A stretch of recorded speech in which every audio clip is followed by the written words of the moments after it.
Surely you can't mean to wipe out absolutely everybody down there, the Harlequin objected incredulously. Why don't you simply support the winning side and speed their victory? Sithrak, who had been about to turn on his heel to leave and join his warriors, paused to glance at Vect for direction. The Supreme Overlord smiled cruelly and gestured for Sithrak to wait for a moment. Explain your mission to the outsider, Valosian, Vect said equably. I think he misunderstands the nature of it. Of course, Supreme Overlord, Sithrak replied before tersely addressing the Harlequin with tones of contempt. Support the winners and you gain allies of dubious worth, ones already flushed with their own success. Later, their gratitude will turn into demands and then plots to gain what they claim should have been theirs by right of conquest. Better to destroy them now while they're hard-pressed. Then why not buoy up the losers and force the winners to negotiate? The Harlequin persisted in the face of Sithrak's warning glower. Surely even that is preferable to going headlong down the route of mass slaughter. The losers have proven themselves weak and now deserve only death, Sithrak snarled. All those fighting below us have defied the Supreme Overlord and broke his law. They will pay for that transgression with their lives, so that their deaths serve as a warning to others. Obey or die. There's no other path, no negotiation, no compromise to be had. That time has already passed, and now we've come to the moment of retribution. Even as Sithrak spoke, shatter-fueled missiles were raining down on Alzos Querinon Va. As each Voidraven bomber swooped down, it bursted a quartet of the streaking projectiles. Sithrak watched avidly as the bombers did their work. In the aftermath, the Razorwing escort swooped down to annihilate any surviving craft in a fury of missiles and dark light blast. Sithrak looked towards Vect with a pained expression. I must go, Sithrak pleaded. Vect gave a small nod and the Archon strode away. Motley remained silent, too stunned by what he had seen to interject. He knew that the city had suffered terribly already. Millions, perhaps billions must be dead. Even so, the level of violence Vect was willing to casually unleash against his own unruly subject was coming as something of a shock. Motley was a great believer in negotiation and compromise, and he had to admit even a little targeted assassination when it was called for, as ways to ensure that everybody got what they wanted. In this case, that would seem to be no one else dying. Vect didn't see it that way at all, nor did Sithrak. Even the tragic imitations of Vect currently sitting in his throne place no sanctity on life for its own sake. Obedience was the only matter of importance to them, and even obedience was valueless without enough strength to be useful backing it up. Motley shook his head ruefully as he contemplated his own naivety. He was still seeing every surviving Comorite as something precious, a soul to be saved that had, if anything, become even more valuable after living through the trauma of disjunction. It seemed a cosmic injustice for them to live through a demonic invasion and randomly warping reality only to be killed off by their own kind. Motley had wondered at first how anyone aboard the Ziggurat actually believed they were in the presence of Asdrubal Vect.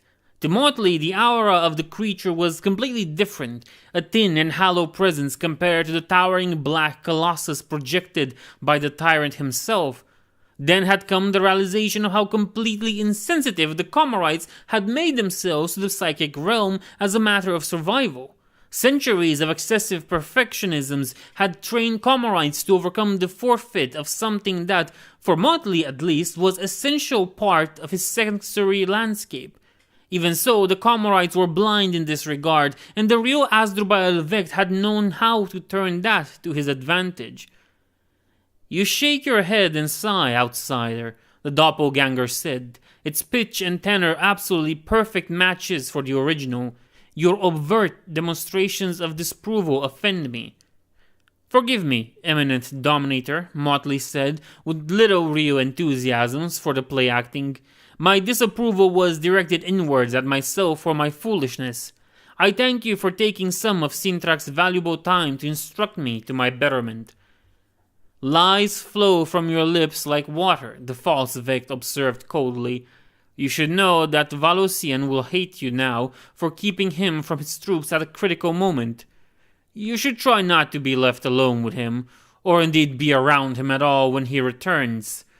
Motley smiled at that little performance. It was a trifle petty for the true tyrant, he thought, but the doppelganger was probably a better judge of whether or not that was the case than he was. On the displays, the barbed wall of Grafcraft had been hanging motionless at one end of the Aloza square in Va was beginning to move.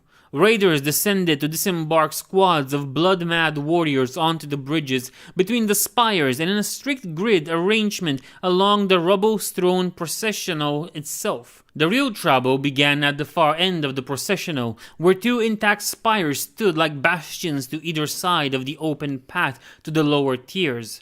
One of the spires took the form of a double helix of lustrous jade. The other rose in bladed tiers of polished silver. As the Black Heart advanced on the latter, concealed weapon ports swung open and bulbous-looking cannon appeared.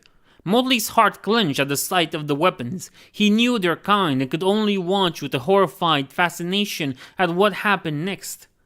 "All this death," Motley blurted, unable to contain himself any longer.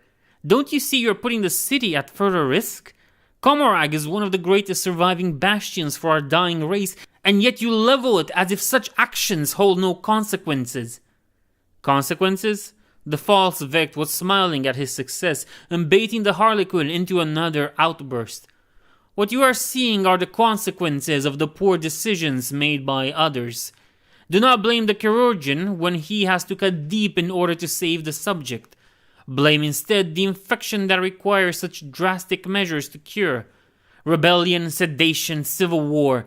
It is these things that threaten Commorragh with complete obliteration, and I will see them excised." The Harlequin listened to the tirade with astonishment.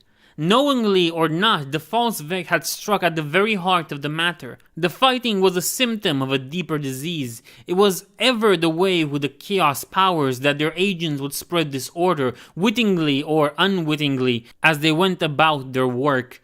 As the host society broke down, it became ever more vulnerable to the blandishments until the slow disillusion became an unstoppable avalanche.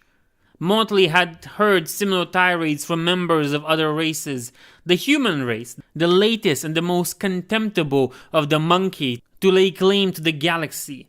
Brutish and contemptible they might be, but the humans had yet to fall completely to chaos as the Eldar had done.